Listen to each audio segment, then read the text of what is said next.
ବେଦରେ କରୁଛନ୍ତି ଏମିତି ସବୁବେଳେ ଭଜନ କୀର୍ତ୍ତନ କରିଥାନ୍ତି ଗୁରୁଙ୍କୁ ଯାଉଥାନ୍ତି କିନ୍ତୁ ପୁଅ ତାର ସେଇ ରାସ୍ତାରେ ଗଲା ଅଲଗା ରାସ୍ତାରେ ମାନେ ମତ ଦୁରାଚାର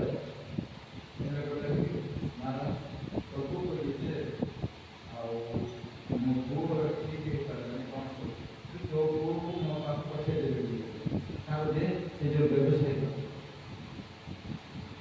ଠିକ ଅଛି ପଢ଼େଇଦେଲେ କି ସେ କହିଲା କି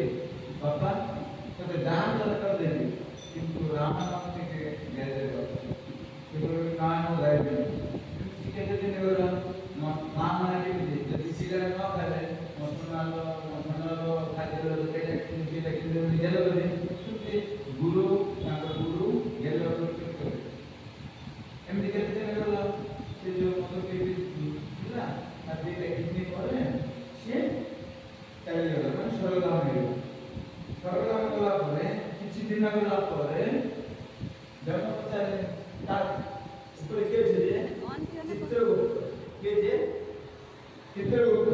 ଆମ ସମସ୍ତର ଗୁପ୍ତ ଚିତ୍ର ଯିଏ ରଖେ ନାନା ଚିତ୍ରଗୁପ୍ତ କରେ ତାକୁ କହିଲେ କି ଇଏ କ'ଣ ପୁଣ୍ୟ ପାପ କରୁଛି ଆଉ ଲିଷ୍ଟ କରାଯାଉ ଜୀବନରେ କେବେ କିଛି କରୁନି ଶବ୍ଦକୁ ଧ୍ୟାନ ଦେବେ ଜୀବନରେ କେବେ କିଛି କରୁନି ଏ କରୁଛି କ'ଣ ମାତ୍ର ମାତ୍ର ରାମ ନାମ ଡାକୁଛି ଥରେ ରାମ ନାମ ଡାକୁଛି ଜୀବନ କିଛି କରୁନି ହେଲେ ରାମ ନାମର ମହିମା କିଏ କହିପାରିବ ପଚାରେ ମୁଁ କହିପାରିନି କିଏ କହୁଛନ୍ତି ଜମ କାହା କହୁଛନ୍ତି ସେ ଇଏ କହୁଛନ୍ତି ତା ନାଁ କ'ଣ ଚିତ୍ରଗୁପ୍ତ ସେ କାହା ପଚାରେ ନା ଶିବ ସ୍ମରଣ କଥା ଶିବ ପଚାରନ୍ତି ଶିବ କହିଲେ ମୁଁ କି ଜାଣେ ରାମ ନାମର ମହିମା ପଚାରେ କାହାକୁ ବ୍ରହ୍ମା ସୃଷ୍ଟିକର୍ତ୍ତା ବ୍ରହ୍ମ କାହାକୁ କହିଲେ ସେ କହିଲେ ମୁଁ ମଧ୍ୟ ସୃଷ୍ଟି କରିଛି ନା ରାମ ନାମ ମହିମା ମୁଁ କିଛି କହିପାରିନି ହେଲେ କାହା କହୁଛି ତାର ବିଷ୍ଣୁ ବାବୁ ଯିଏ ସ୍ୱୟଂ ମାନେ ଭାବ ଦେଖ ହେଲେ ଗଲେ